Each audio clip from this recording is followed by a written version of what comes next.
I think our message has simply been to use COP as a platform to talk about our story and to put a call out to mainly sports, because there's so many sports in the world, and sport is such a passionate thing for people. People engage with their teams, with players, with drivers, with governing bodies, but sport hasn't taken a stance on sustainability.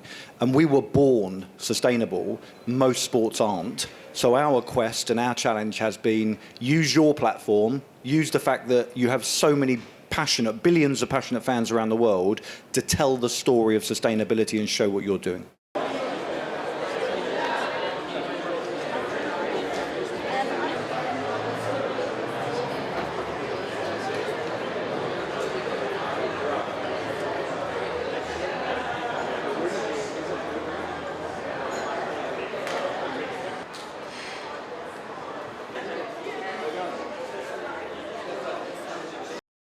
We have electrification pushing us along. So in the car market, growing by roughly 20% a year, this move towards electric vehicles. And because we're the only sport racing electric vehicles at the World Championship level, we've kind of got that lovely energy pushing us along. And you're right, last year that meant we grew our audience, our fan base, by about 17%. Now nearly 350 million fans around the world. And I think it's happening for two reasons. One, the racing's super exciting.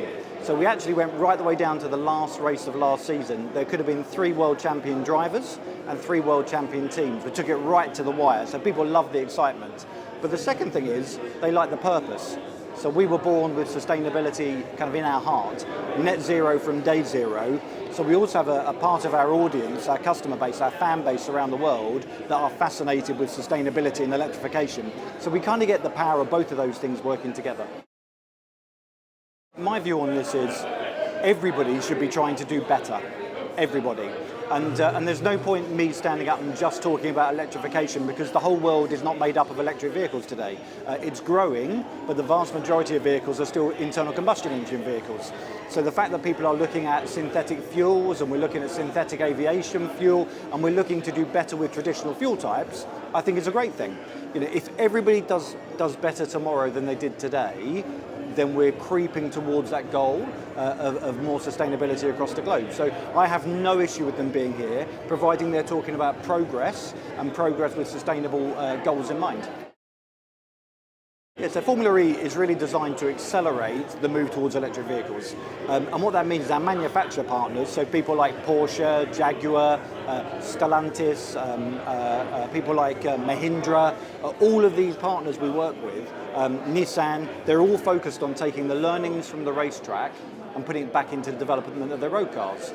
So I'll give you a couple of examples. So Jaguar have an electric platform called the I-Pace.